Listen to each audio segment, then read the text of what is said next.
All right. So these are going to be our notes on the developments in South Asia and Southeast Asia, right? So the idea of this is that I'm going to be talking through this content, and you should be able to just transcribe the things that are on the slides, but also like I want you to listen because I'm going to be expanding upon what is written down.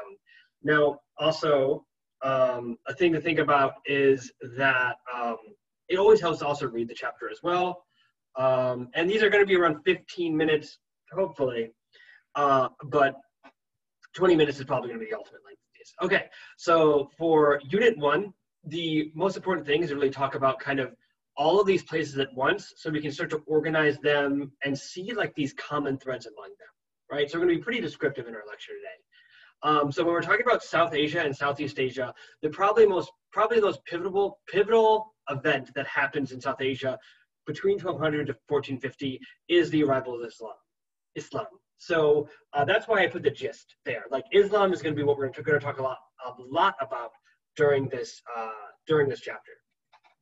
So I just pause here and transcribe the vocab. I'm not going to define the vocab and read every definition. Just pause it. Cool. Pause it. Cool. That's the vocab. Now, the first topic we're going to cover is political structures in South Asia. And so when we're talking about South Asia, what we're specifically talking about are the areas that make up India, Pakistan, Sri Lanka, and Bangladesh today. Okay? We're talking about Southeast Asia, which we're going to be talking about in a moment. We were talking about what makes up Oceania to some extent. So that would be, and also like the peninsula to the east of India. So that modern day Vietnam, Cambodia, Laos, Thailand, Indonesia, Papua New Guinea, all those islands and things like that. Not like you know what I mean. That is what Southeast Asia is. So the gist of this would be southern India was insulated by Islam's expansion and northern India was not. That's the gist of this. And that makes a lot of sense geographically. The only way that Muslims are going to get into India, which we're going to talk about in a second, was through northern India. And so southern India largely would be insulated from the influence, while northern India is directly impacted by this. So predating 1200, the state known as the Chola dynasty, they also even had power all the way over to the Philippines as well. They had given a degree of stability in southern India, but this is before 1200. The state that is mostly in control of southern India during this time would be the dynasty of Vijayanagara. And what's interesting is that it was founded by two former Muslims. They were sent by the leading state, the Delhi Sultanate, to take control of southern India. And when they did, they decided to convert back to Hinduism.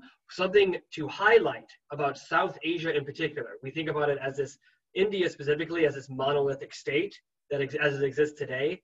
But even today, it is one of the most culturally diverse places on the planet. Dozens, even hundreds of languages are spoken in India itself. So it's in general, when we talk about India, we're talking about a pretty hard, non-centralized idea or topic that's only about 100 years old, imposed by the British. Now, northern India is a different situation. So there's a lot of stability maybe in southern India. In northern India, there is not. So you have these political structures in northern India.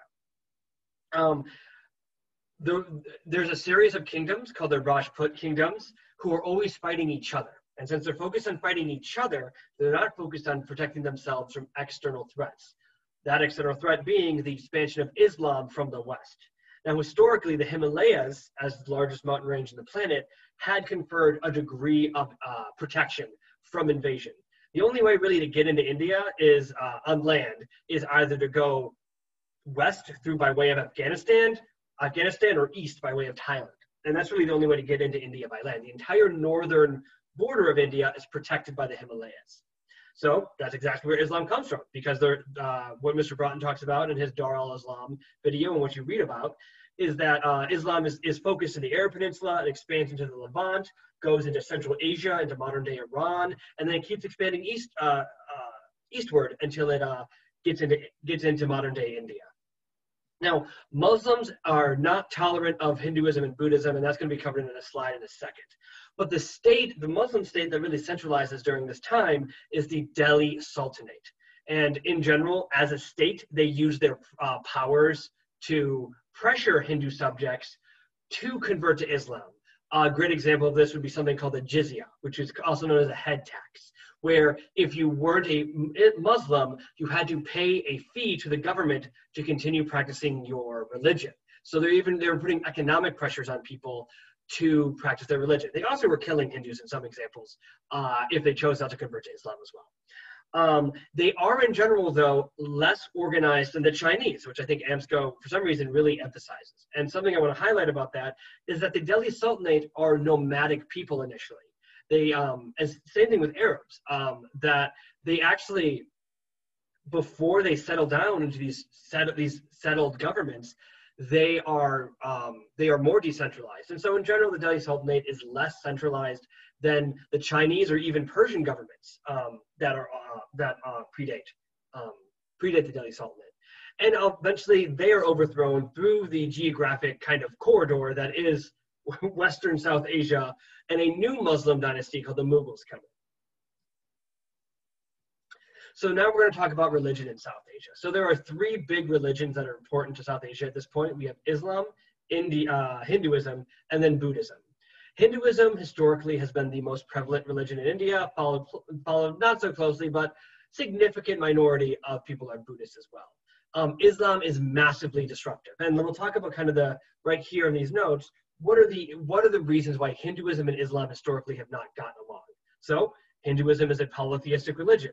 Islam is a monotheistic religion that says that there is only one God. So any religion that says there are multiple gods is contradicting Islam.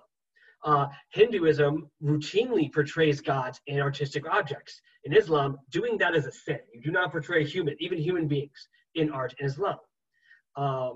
Hinduism, there's a very strict caste hierarchy. All of Hindu society is founded on this precept that you must do exactly what your role in society has been defined by. In Islam, the belief is that everyone is equal under God. So those are two things that cannot exist at the same time. They are always going to be in conflict with one another. Hinduism also has multiple religious texts. Islam just has the Quran.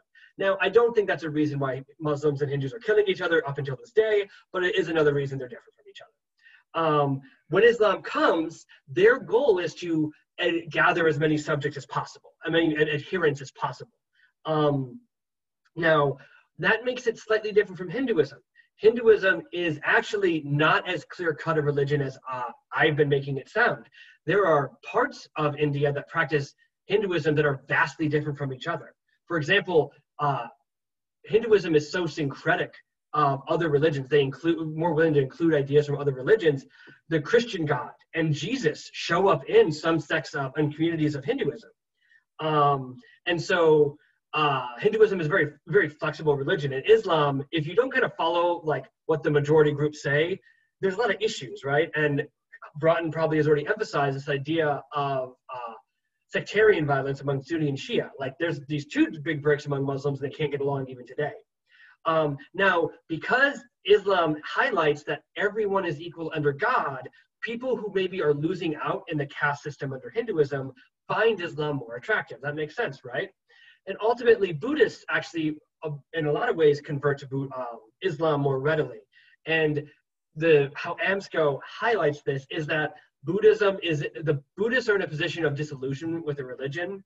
Places where Buddhism was popular also was experiencing corruption among Buddhist priests and other reasons why Buddhism was not behaving the way that people thought it should. And so they were looking for a new thing to believe in. Islam was presented as a new way to see the world, and they found that acceptable. I would also imagine that Buddhism being a universalizing religion that advocates for equality in a similar way that Islam does, I think also makes it attractive to Buddhists as well. Okay, so now we're going to go into social structures in South Asia. So while religion was immensely disruptive to culture in South Asia, it was not so much disruptive of social structures in South Asia. So in general, I talked about how Islam might be attractive to people who are losing out in the caste system. I mean, when you look in the grand scheme of things, very few people actually were losing out. And the reality of, you know, leaving the caste system, leaving this thing that has defined your behavior and your family's behavior for generations is immensely disruptive to your own personal life. And it leads to instability in your life, in your society, within your state. And honestly, we humans in general trend away from things that are disruptive because we want to be comfortable. We want to be safe in the first place.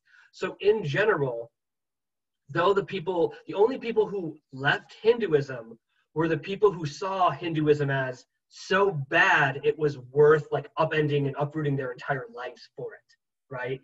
So it needs to be that big of a deal to convert to a religion. Now, because of where Islam comes, mainly the Arabian Peninsula, gender norms and gender expectations were not all that deviant or different from gender expectations in South Asia.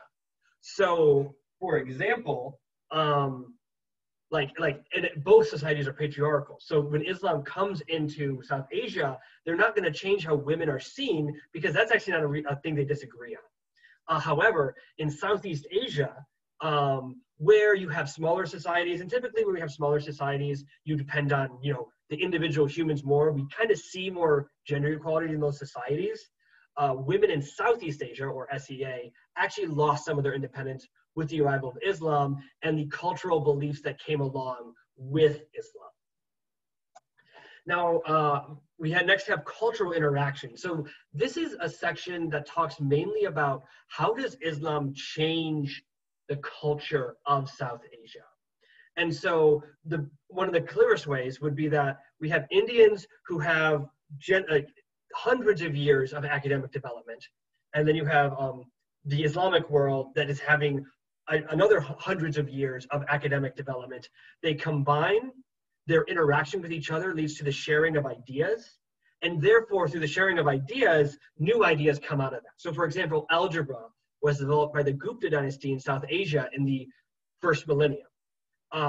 When Arabs came into contact, or Muslims came into contact with algebra, they converted, you know, the ideas into Arabic and or Farsi or things like that, and were able to transmit those ideas to other Muslim communities throughout the world. But that only happens when Muslims come into contact with those ideas. So that's an example of like the academic spread. Like that's how that's why you take algebra today. It's the conquest of South Asia by Muslims. Now, art is unique because the artistic styles, as I mentioned earlier with religion, are very different from each other. So instead of seeing syncretism or fusion of Indian and Islamic art, what you see is Islamic art develop in a more advanced way through the resources of the Delhi Sultanate. So Islam is very famous for having these beautiful geometric patterns. So even though they don't portray people, portraying abstract shapes are perfectly fine. And in fact, things like Arabic calligraphy are all highlighted as like kind of an art into itself. And so the city of Qutub Minar, which is in the Delhi Sultanate, is an example of this advancement of Islamic art through the wealth that the Delhi Sultanate gains by the conquest of South Asia. Now, Urdu is a language that's the official language of Pakistan today, and it's an example of cultural diffusion because it's a fusion of Arabic, Farsi, which is spoken in modern-day Iran or Persia, and Hindi, which is the language that's spoken in a lot of parts of northern India. And so Urdu is an example of the blend of cultures. And so literature that comes out of that, communication that comes out of that, is an example of that is only going to happen because Islam comes into South Asia. Now, an important thing to highlight would be the Bhakti movement, which is, we're going to see this a lot of times whenever a new religion comes into a region. The established religions of that region adapt to change their message to make it more attractive to the people who might be considering leaving the religion.